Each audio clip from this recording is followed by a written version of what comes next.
जिसे एकादशी व्रत रहना हो उसका नियम है, प्रतिदिन जो तुलसी जी की भक्ति करता है, तुलसी का पौधा रोप करके तुलसी जी का सिंचन करना, तुलसी जी को तिलक लगाना, तुलसी जी को माला पहनाना, तुलसी जी की परिक्रमा करना, तुलसी जी को प्रणाम करना, वो कोटि सहस्त्र युगों तक ऐसा महान सुकृत होता है कि भगवान श्री कृष्ण के नित्य समीप रहता है जो तुलसी जी की सेवा करता है। जब तक मनुष्य की लगाई हुई तुलसी की शाखा प्रशाखा बीज पुष्प सुंदर दल से तुलसी जी सुशोभित होती है, तब तक हजारों कल्पों में श्री हरिधाम में रहते हुए उसका कभी पुण्य नष्ट नहीं होता। जैसे एक दिन 1000 कल्प, 2 दिन 2000 कल्प, वो भगवान के नित्य धाम में महान सुकृत के बल से भगवत धाम में रहेगा, जो तुलसी जी का पक्का मान लीजिए। जब स्वयं में से तो तुलसी जी रोपण करके तुलसी जी का एक वन लगाया और रोज नवीन नवीन मंजरी तुलसी दल लेकर प्रभु के चरणों में, कहीं न कहीं तुलसी जी की कृपा हुई। वृंदावन, ये वृंदाधिष्ठात्री देवी वृंदावन की है, इनकी कृपा के बिना हे चंद्रादने संपूर्ण पत्रों और पुष्पों को जो उतार करके सम्मान पूर्वक पहले प्रार्थना करनी चाहिए, हे वृंदा देवी, हे तुलसी जी, भगवान श्री हरि की पूजा के लिए या प्रियाजू की पूजा के लिए हम आपके कुछ मंजरी कुछ दल लेकर के सेवा करना चाहते हैं, आप कृपा करके मुझे दीजिए, और फिर उतार लें। ऐसे नोचना नहीं, बहुत सम्मान से बहुत प्यार से, तो तुलसी जी प्रसन्न होती हैं। जो मनुष्य तुलसी दल से श्री हरि की पूजा करता है, कोई भी पाप उसका स्पर्श नहीं कर सकता। पूर्व में किया हुआ कोई भी पाप उसको दंड नहीं मिलेगा जो तुलसी जी की आराधना नित्य करता है। अब इतना जल भी ना चढ़ा दे, मार पुण्य हो जाए और तुलसी जी अंतर ध्यान अनुकूल जल, जैसे मान लो गमले पे हैं तो इतना बड़ा तांबे का रोज उससे अब भर के लोटा चढ़ा दोगे 2-4 दिन में अंतर ध्यान हो जाएंगे तुलसी जी। बहुत विवेक से जरूरत है, मतलब भारी पुण्य होगा। अब इतना बड़ा लोटा रोज जल चढ़ाओगे तो 2-4 दिन में पीली होके अंतर ध्यान हो जाएंगे। इतना जल अनुकूल जल चाहिए, एक तांबे का छोटा सा दिया ऐसे रोज डालो, उसमें कोई फर्क नहीं, और गमला उठाकर धूप में विराजमान करो। सेवा का मतलब क्या है? जो तुलसी जी को जल अर्पित करके तुलसी जी की सेवा करता है, हरि चिंतन करता, कभी कोई पाप उसका स्पर्श नहीं कर सकता। 100 भार सोना, 400 भार चांदी,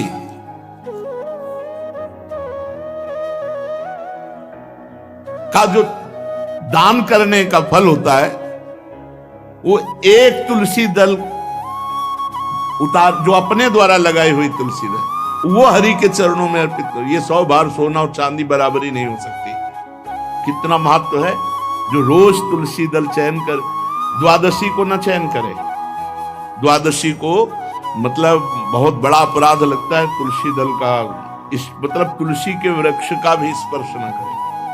प्रणाम नमस्कार दूर से, एक भी दल नहीं टूटना चाहिए। द्वादशी को ऐसा हमने महापुरुषों से सुना है कि मंजरी और पत्र उतारना ये ठीक नहीं, बिल्कुल नहीं ठीक है।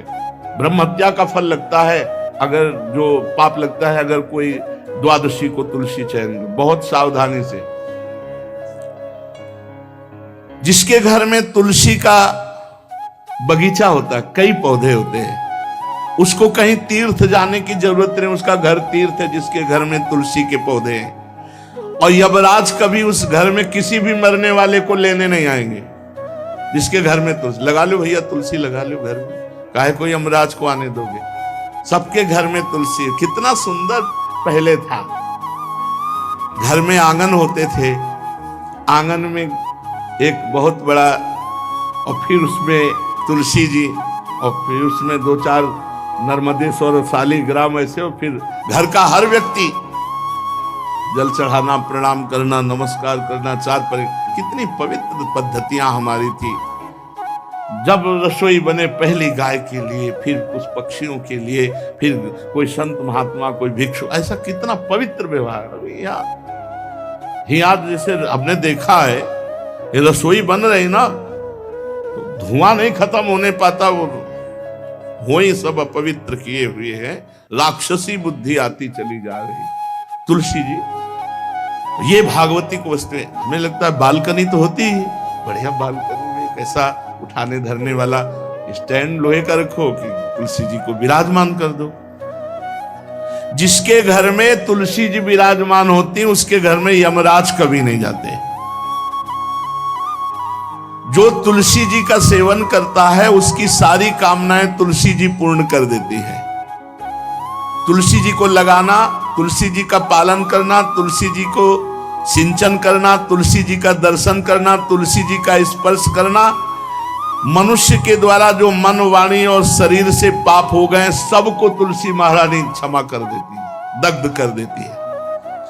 पुष्कर आदि तीर्थ, गंगा आदि परम पावन नदियां, ये सब जो स्नान आदि, अवगाहन आदि करने का फल देते हैं, वो केवल तुलसी जी घर में विराजमान है, उसको फल मिल जाएगा। कितने बढ़िया। जो तुलसी जी की नवीन मंजरी प्रभु के चरणों में अर्पित करके प्रणाम करता है, वो चाहे कितना भी अपराध किए हो, वो कभी यमपुरी को नहीं देखेगा, कभी यमराज के पास नहीं जाएगा। जो मनुष्य तुलसी काष्ठ का घिसा हुआ चंदन लगाता है, उसके सारे संचित भस्म हो जाते हैं, और क्रियमाण जो वर्तमान, वो कभी उसको बांध नहीं सकते। तुलसी जी का काष्ठ का घिसा हुआ चंदन, जिसके घर में तुलसी की छाया होती है, वहां पितरों को अपने आप कल्याण प्राप्त हो जाता है। जो श्राद्ध करने से लाभ मिलता है पितरों को, घर में तुलसी लगा के, जो तुलसी की छाया, बड़ा वृक्ष, पितरों को तृप्ति मिलती है। चतुर्भुज ब्रह्मा जी सारंग धनवा श्री हरि के महामहिम स्वरूप की अनुभूति करने के लिए भी कहा है कि तुलसी जी का महान महात्म्य, अगर तुलसी जी का सेवन करे तो भगवान श्री हरि की महिमा को जान जाएगा। स्त्री हो या पुरुष, पुरुष नपुंसक नारीवा जीव चराचर कोय, सर्व भाव भज कपट तज मोह परम प्रिय सोय। शरीर वर्दी है, हमारी पोशाक है, हम सब एक हैं, आत्मस्वरूप हैं, कुछ अलग नहीं है। शरीर केवल पांच भौतिक है, तो सबका पांच भौतिक है, उसमें चिन्ह है स्त्री पुरुष के, बस। इसके लिए भगवान की आराधना निषेध थोड़ी है। जो स्त्री या पुरुष श्री तुलसी जी के काष्ठ के मन के बना के, जैसे छोटी कंठी या बड़ी माला धारण करता है, श्री कृष्ण उसके बस में हो जाते हैं। यह है तुलसी जी की महिमा। परम सुहाग श्री कृष्ण मिल जाते हैं, और कौन सी हमें उपलब्धि चाहिए। हे गोप नंदिनी, तुलसी जी का सेवन करने से श्री कृष्ण वश में हो जाते हैं।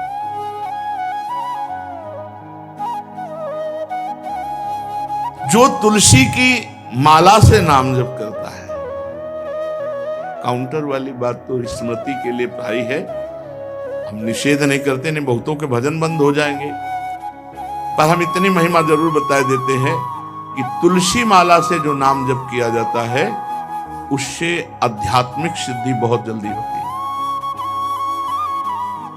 गुरुदेव भगवान के तो जो अंगुलियों से रगड़ होती है मन का से, उसमें आध्यात्मिक ऊर्जा शक्ति तुलसी माला से। प्लास्टिक पर भाई करो, निषेध नहीं कह रहे, बंद हो जाएगा वो भी राधा राधा कहना, वो हमें बंद नहीं करना।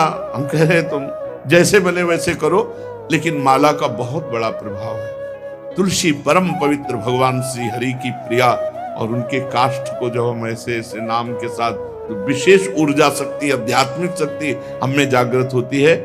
हो सके जिनको ऐसा बन सके तो छोटी एक वो आती है सुमिरनी, उसको रख लो अपनी जेब में रख लो, उससे करो।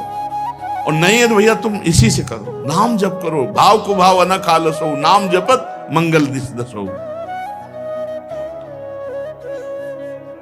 सुंदर सुंदर तुलसी जी के वृक्षों के समीप बैठ करके जो अनुष्ठान किया जाए वो बहुत लाभदायक। श्रीमद् भागवत का, गोपाल सहस्त्र नाम का कोई भी पाठ तुलसी जी के समीप विराजमान करके किया जाए, आचार्य को बुला करके तुलसी पूजन करना चाहिए, विविध प्रकार के अनुष्ठान। अरे तभी तो सब मंगल होता है। पहले था, हमने देखा है, 4 बजे माताजी दरवाजे के सामने लीपती, रोज का काम।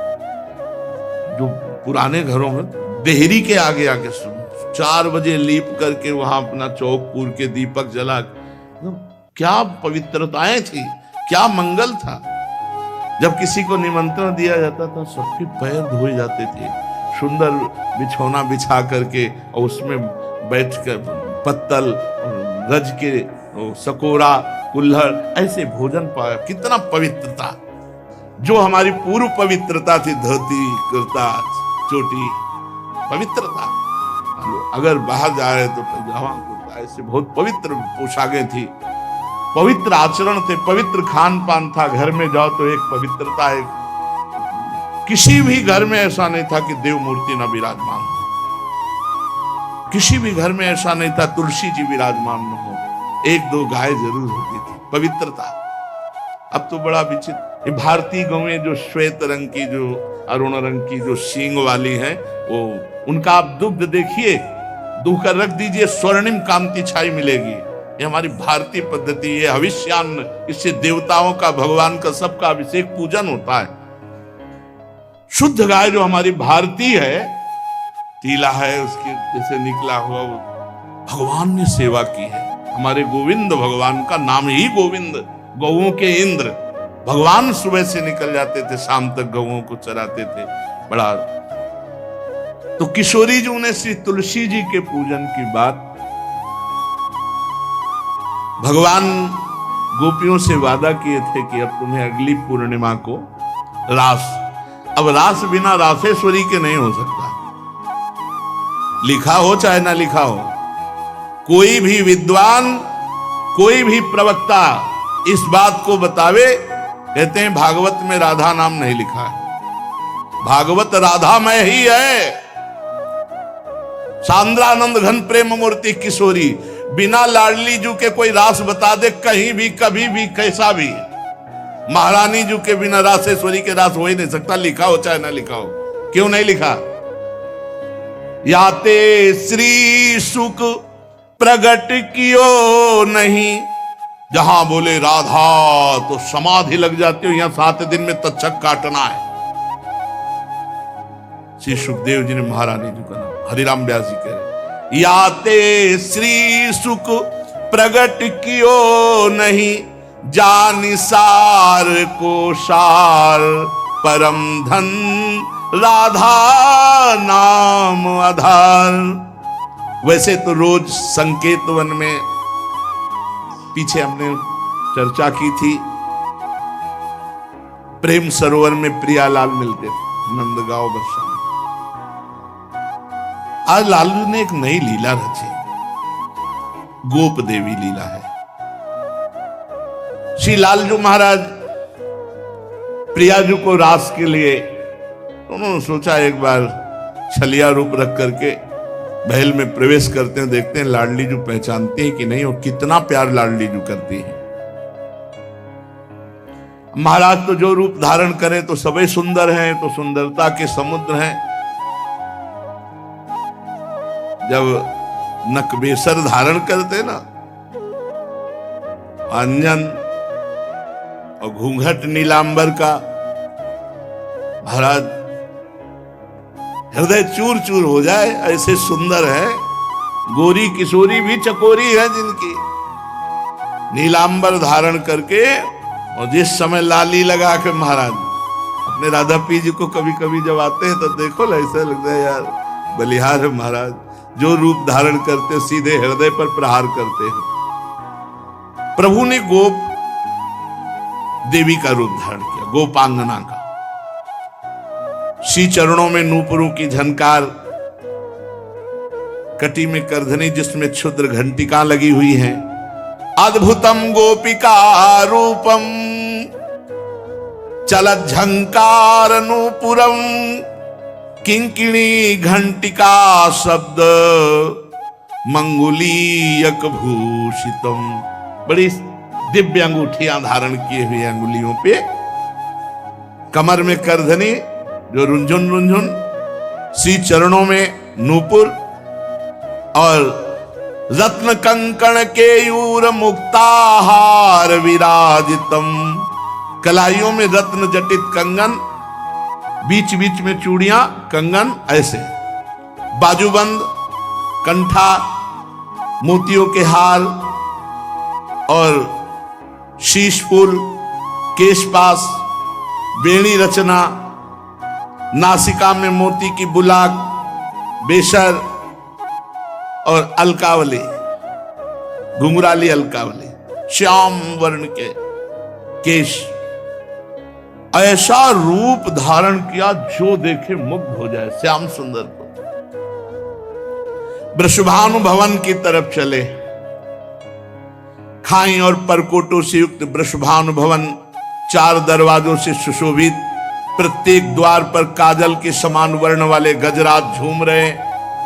राजभवन की बड़ी मनोहरता है। उस मंडप प्रांगण में वायु के समान वेग वाले घोड़ों से अंगरक्षक महल की रक्षा करने वाले चारों तरफ दौड़ रहे वृषभानु भवन में। और बड़ी ही सुंदर सुंदर गौएं, धर्म धुरंधर बलवान साण रमा रहे।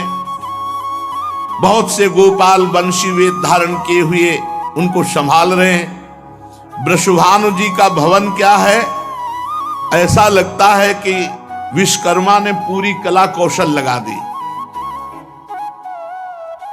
और महारानी जी के लिए भवन के अंदर ही बगीचा, झरना, सरोवर, सब कोटि कोटि सूर्य के समान कांति वाली सुंदर सुंदर मणियां खंभों में जटित हैं, जिससे प्रकाश फैल रहा है।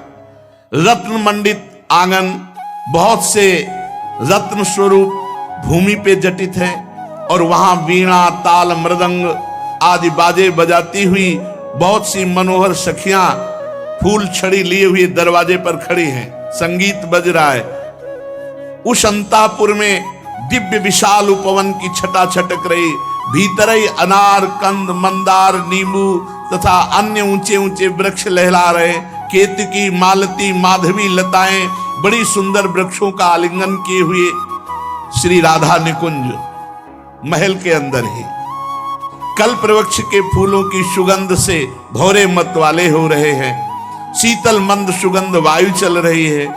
कहीं सहस्त्र दल कमलों के पराग को बारंबार वायु बिखेर रही है। निकुंज शिखरों पर बैठे हुए मोर कभी नाचते हैं, कभी कूक रहे हैं, कहीं कोकिला, कहीं सारस, कहीं सुख। और फूलों के सहस्त्र सहस्त्र सैयाएं जगह जगह, कभी लाडली जो इधर से निकले किसी में भी विराजमान हो जाएं। मेघ मंदिर में सैकड़ों फुहारे छूट रहे। बाल सूर्य के समान कांतिमान कुंडल तथा विचित्र वर्ण वाले वस्त्र धारण किए हुए करोड़ों बलवान महल के आसपास श्री लाडली जी के और श्री स्वामिनी जी की परिचर्या में सब सुसज्जित सखियां केसरिया रंग के सूक्ष्म वस्त्रों को सजाकर पर्दा बनाया गया है। जलज पुष्प, थलज पुष्प जगह जगह पल्लव बिखेरे गए हैं और घुटनों तक पुष्पों का पराग महारानी जो चलेंगे। राजभवन में ऐसा मालती मकरंदों के फव्वारे, मालती मकरंदों के, मालती के सुंदर मकरंद के पराग के सुगंध से युक्त ऐसे फव्वारे चल रहे हैं। ऐसे आंगन, करोड़ों चंद्रमाओं की कांतिमती कोमलांगी सहचरियां, करोड़ों चंद्रमाओं की कांति धीरे धीरे वहां सब निरीक्षण परीक्षण। श्री वृषभानुनंदनी श्री किशोरी जी की सेवा में सहस्त्रों ऐसी सुंदरियां, जैसे चंद्रमा के उदय होने से ताराओं की कांति फीकी हो जाती है, तो जब लाडली जी पधारती है तो ऐसे सबकी कांति फीकी हो जाती है। देखो माई सुंदरता की सीमा, ब्रजनो तरुण कदम नागरी निरखी करत अधग्रीवा। महान गौरव लाडली जी का। श्री किशोरी जी की अगवानी करने के लिए सखियां दौड़ पड़ी। लाडली जी को संभाल संभाल के कर कमल पकड़ करके पराग मार्ग से सिंहासन पर बिठाया। फिर लाडली जी की जैसी सेवा होती, कोई चवर, कोई पंखा, कोई व्यजन, कोई पान बीड़ी। अब ये गोप सुंदरी थोड़ा घूंघट करके सकुचाती हुई कोई टोक न दे, वृषभानु भवन में पहुंची।